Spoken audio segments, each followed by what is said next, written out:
എല്ലാവർക്കും നമസ്കാരം. ഞാൻ ആനന്ദ് ചന്ദ്രശേഖരൻ. ഇന്ന് ഞാൻ അപ്ലോഡ് ചെയ്യുന്ന ഈ വീഡിയോ ഞാൻ മണ്ടക്കാട് ദേവീക്ഷേത്രത്തിലെ ഉത്സവ സമയത്ത് പോയതിൻ്റെ വീഡിയോ ആണ്. ഇന്നലെ രാത്രിയാണ് ഞാൻ മണ്ടക്കാട് ദേവീക്ഷേത്രത്തിൽ പോയത്. ഇന്നലെ എന്ന് പറയുമ്പോൾ മാർച്ച് 7-ാം തീയതി രാത്രി. അപ്പോൾ മണ്ടക്കാട് ദേവീക്ഷേത്രത്തിൻ്റെ ഐതിഹ്യത്തെപ്പറ്റിയും ക്ഷേത്രത്തെപ്പറ്റി വിശദമായി ഞാൻ വേറൊരു വീഡിയോ മുൻപ് ചെയ്തിട്ടുണ്ട്. ആ വീഡിയോ നിങ്ങൾ കണ്ടു കാണുമെന്ന് ഞാൻ പ്രതീക്ഷിക്കുന്നു. അപ്പോൾ ഇന്നലെ ഞാൻ ക്ഷേത്രത്തിലെ ഉത്സവ സമയത്ത് പോയപ്പോൾ കണ്ട കാഴ്ചകളാണ് ഞാനിപ്പോൾ ഈ വീഡിയോയിലൂടെ നിങ്ങളുടെ മുന്നിലേക്ക് എത്തിക്കുന്നത്. വീഡിയോയിൽ ഞാൻ കൂടുതലായിട്ട് ഞാനായിട്ട് കമൻ്ററി ഒന്നും പറയുന്നില്ല. കാരണം ഞാൻ ആ വീഡിയോ കൊണ്ട് ഉദ്ദേശിക്കുന്നത്, നിങ്ങളാണ് മണ്ടക്കാട് ദേവീക്ഷേത്രത്തിൽ ഉത്സവ സമയത്ത് പോകുന്നതെങ്കിൽ നിങ്ങൾക്ക് എന്തൊക്കെ കാണാൻ കഴിയുമെന്ന് മാത്രമാണ് ഞാൻ ഈ വീഡിയോ കൊണ്ട് ഉദ്ദേശിക്കുന്നത്. അപ്പോൾ നമുക്ക് വീഡിയോയിലേക്ക് കടക്കാം. ராமகிருஷ்ண பரமஹம்சர் சொல்லியிருக்கிறாரு, தண்ணி ஒண்ணுதான். என்ன பேர்ல வேணா சொல்லு, வெள்ளம் சொல்லு, தண்ணி சொல்லு, பானி சொல்லு, சொல்ல என்ன வேணா சொல்லு, ஆனா நீ குடிக்கக்கூடிய அந்த தண்ணீர் ஒன்றே ஒன்றுதான். அது ஃப்ரீஸ் பண்ணா ஐஸ் ஆயிடும். நான் இப்ப இதுல பேசுறேன்.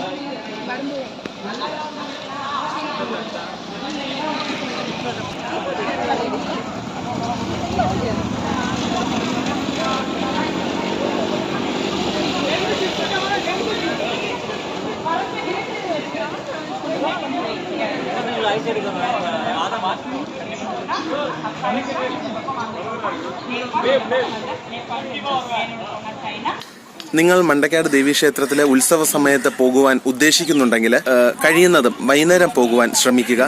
രാവിലെ അതിഭീകരമായ ചൂടാണ്. പിന്നെ രാത്രിയാണ് പോകുന്നതെങ്കിൽ നമുക്ക് അവിടുത്തെ ലൈറ്റും കാര്യങ്ങളും എല്ലാം കണ്ട് നടക്കാം. നല്ല രസമാണ് രാത്രി അവിടെ നടക്കാൻ.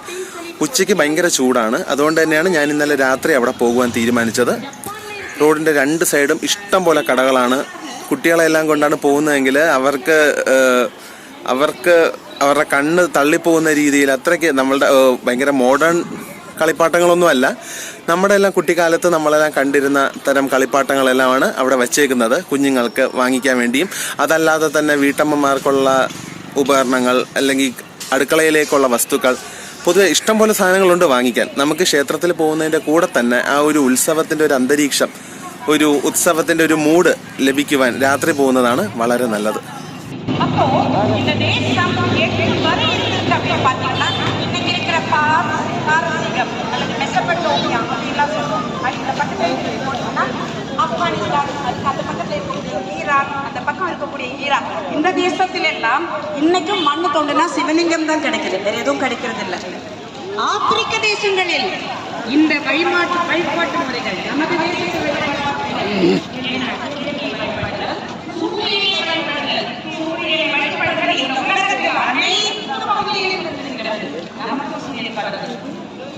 அப்போ ஒரு கலாச்சாரம், ஒரு உலகத்தை பரவிய ஒரு கலாச்சாரம், இந்த உலகத்தையே கடந்த கலாச்சாரம் எப்படி கடந்து அப்படின்னு பார்த்தீங்கன்னா, இந்த காலத்துல இதெல்லாம் ஏற்றி சொல்லிட்டு இருக்கீங்க, அதெல்லாம் கிடையாது. அவன் அது கண்டுபிடிச்சான், இவன் எது கண்டுபிடிச்சான், யாரும் எதுவும் கண்டுபிடிக்கல. இதெல்லாம் நம்ம கிட்ட இருந்து சுட்டதுதான். பூஜ்ஜியம் அப்படின்னு ஒன்று இருக்கு, ஜீரோ. சுமார் 13 அல்லது 14 நூற்றாண்டு வரை, அதாவது 1400 ஆண்டுகள் வரை, ஒரு 600 ஆண்டுகளுக்கு முன்பு வரை உலகத்தில் எந்த தேசத்திற்கும் பூஜ்ஜிய பயன்பாடு கிடையாது. பிரம்மகுப்தர் 7ஆம் நூற்றாண்டுல 8ஆம் நூற்றாண்டுல இருந்தது. அது அப்படியே நம்ம நாட்டில் மட்டும்தான் பழக்கத்தில் இருந்தது. யோசிச்சு பாருங்க, ஜீரோவே இல்லாத ஒரு கணக்கு. கணிதம் இந்த தேசத்தில் மட்டும்தான் கணிதம் இருந்தது.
கைகள் மண்டபம் சாளருபம் ஆளருபம் ஆளருபம்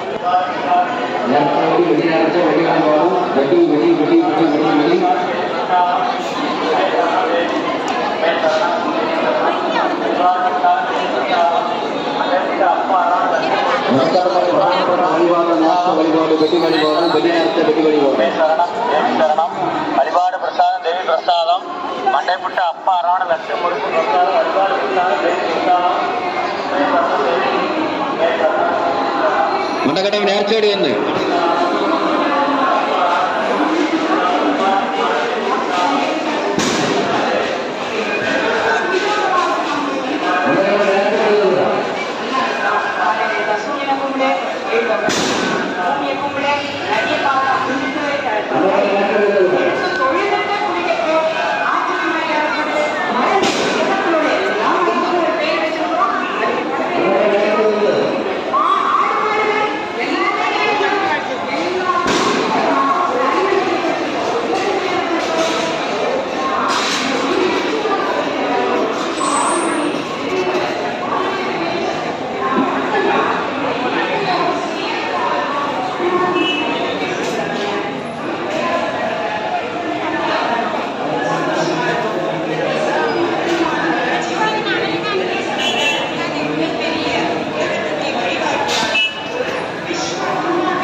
ഇതിന് അതിന്റെ കളർ കോമ്പിനേഷനിൽ രാത്രി ഫോട്ടോ എടുത്താൽ ഇത്രയും ഭംഗിയാണോ?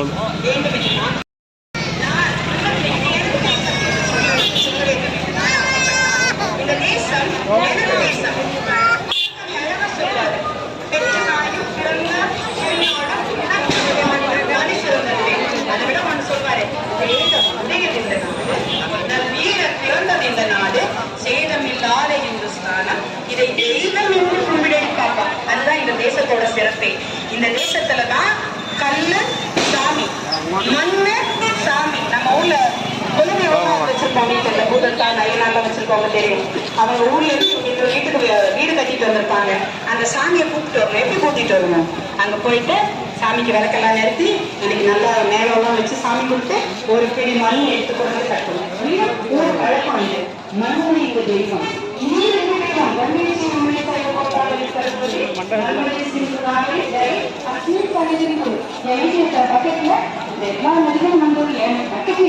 எனக்கு புண்ணியத்தை கொடு. இந்த மருந்துகளை எல்லாம் நான் ரொம்ப பத்திரமா வச்சிருந்தோம். எனக்கு நதிகள் ரொம்ப மோசமா இருக்கு. அப்படியே பெரிய ஆறுகள் எல்லாம் இன்னைக்கு சாக்கடையா மாறிட்டு இருக்கு. நம்ம யாரும் குளத்துல ஆறுகள் இப்ப குளிக்க முடியாது.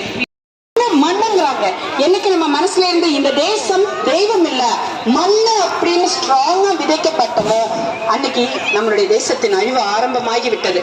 இது மண் இல்ல, இது பூமாதேவி அப்படிதான் சொல்லி தந்திருக்கிறாங்க. கராக்கு நான் காலையில இருந்து உன் மேல கால் வைக்க போறேன். விஷ்ணு பத்னி பூமாதேவி மனுச்சுக்கோ, பிறந்து வேலை செய்ய தெரியாது. நடந்துதான் நான் போயிருக்கோம். அது என் விதி. உன் மேல நடந்துதான் போனோம். ஆனா இந்த மன்னிச்சுடு, எனக்கு வேற எந்த மார்க்கமும் தெரியல.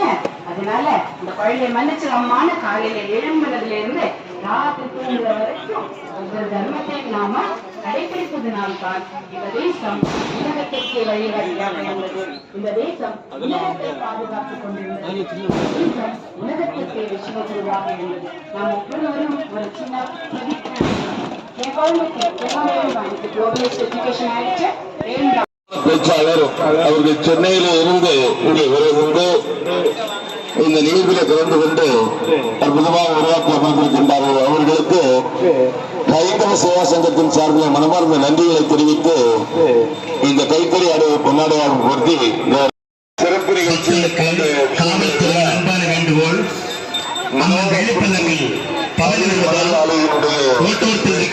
அனைத்து கடைகளும் இருசக்கர வாகனம் 4 சக்கர வாகனம் உடனே அப்புறப்படுத்தும்படி மிகவும் தாழ்மையாக கேட்டுள்ளோம். காவல்துறை அன்பான வேண்டுகோள். அம்மன் வெள்ளிப்பல்லக்கில் பவனி வரை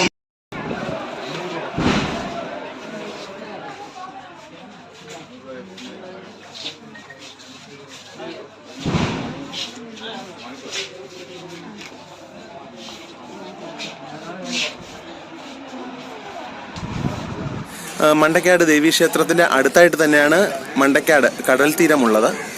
അപ്പോൾ അങ്ങോട്ട് പോകുവാനുള്ള ബോർഡൊക്കെ നമുക്ക് വഴിയിൽ കാണാൻ പറ്റും.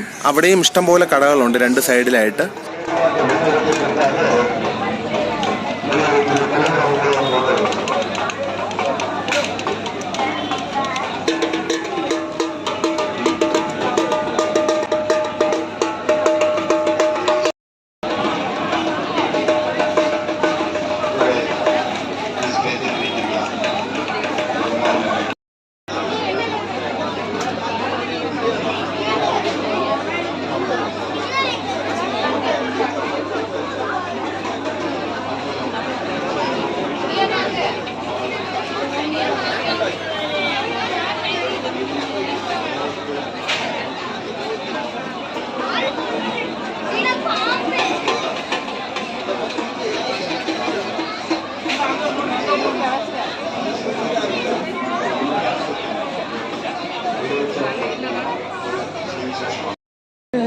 தவழ்கிறேனே உந்தன் பார்வை தொல்லாமல் கொண்டேனே.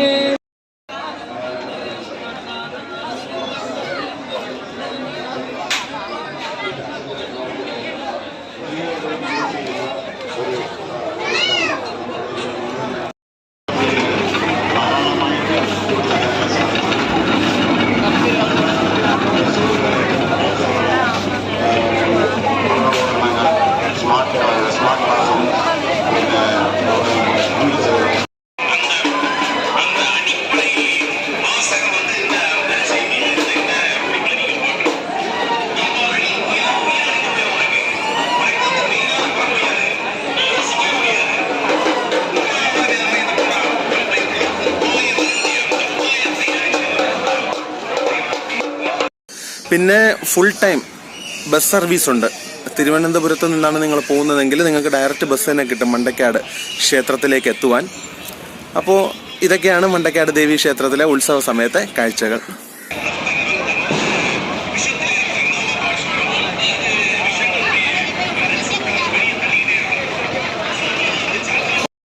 சப்பாத்தி சாப்பிடலாம்.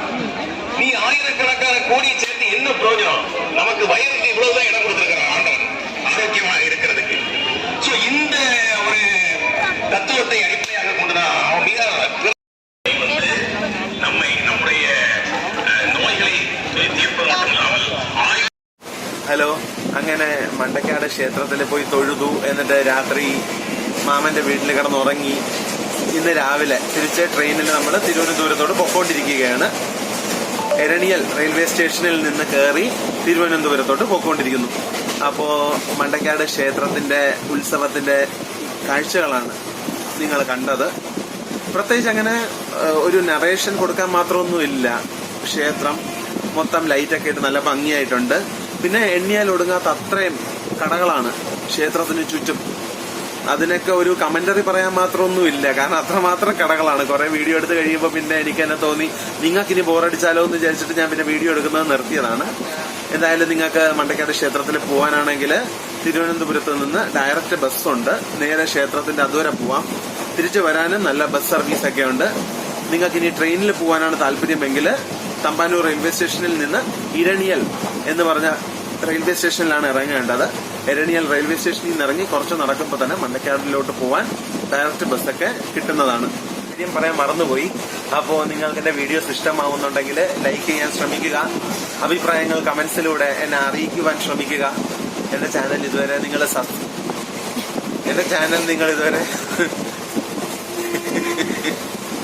എന്റെ ചാനൽ പിന്നെ ഇതുവരെ നിങ്ങൾ സബ്സ്ക്രൈബ് ചെയ്തിട്ടില്ലെങ്കിൽ സബ്സ്ക്രൈബ് ചെയ്യുവാനും ശ്രമിക്കുക. അപ്പൊ എല്ലാവർക്കും ഇന്നത്തെ വീഡിയോ ഇഷ്ടമായി എന്ന് പ്രതീക്ഷിക്കുന്നു. നന്ദി.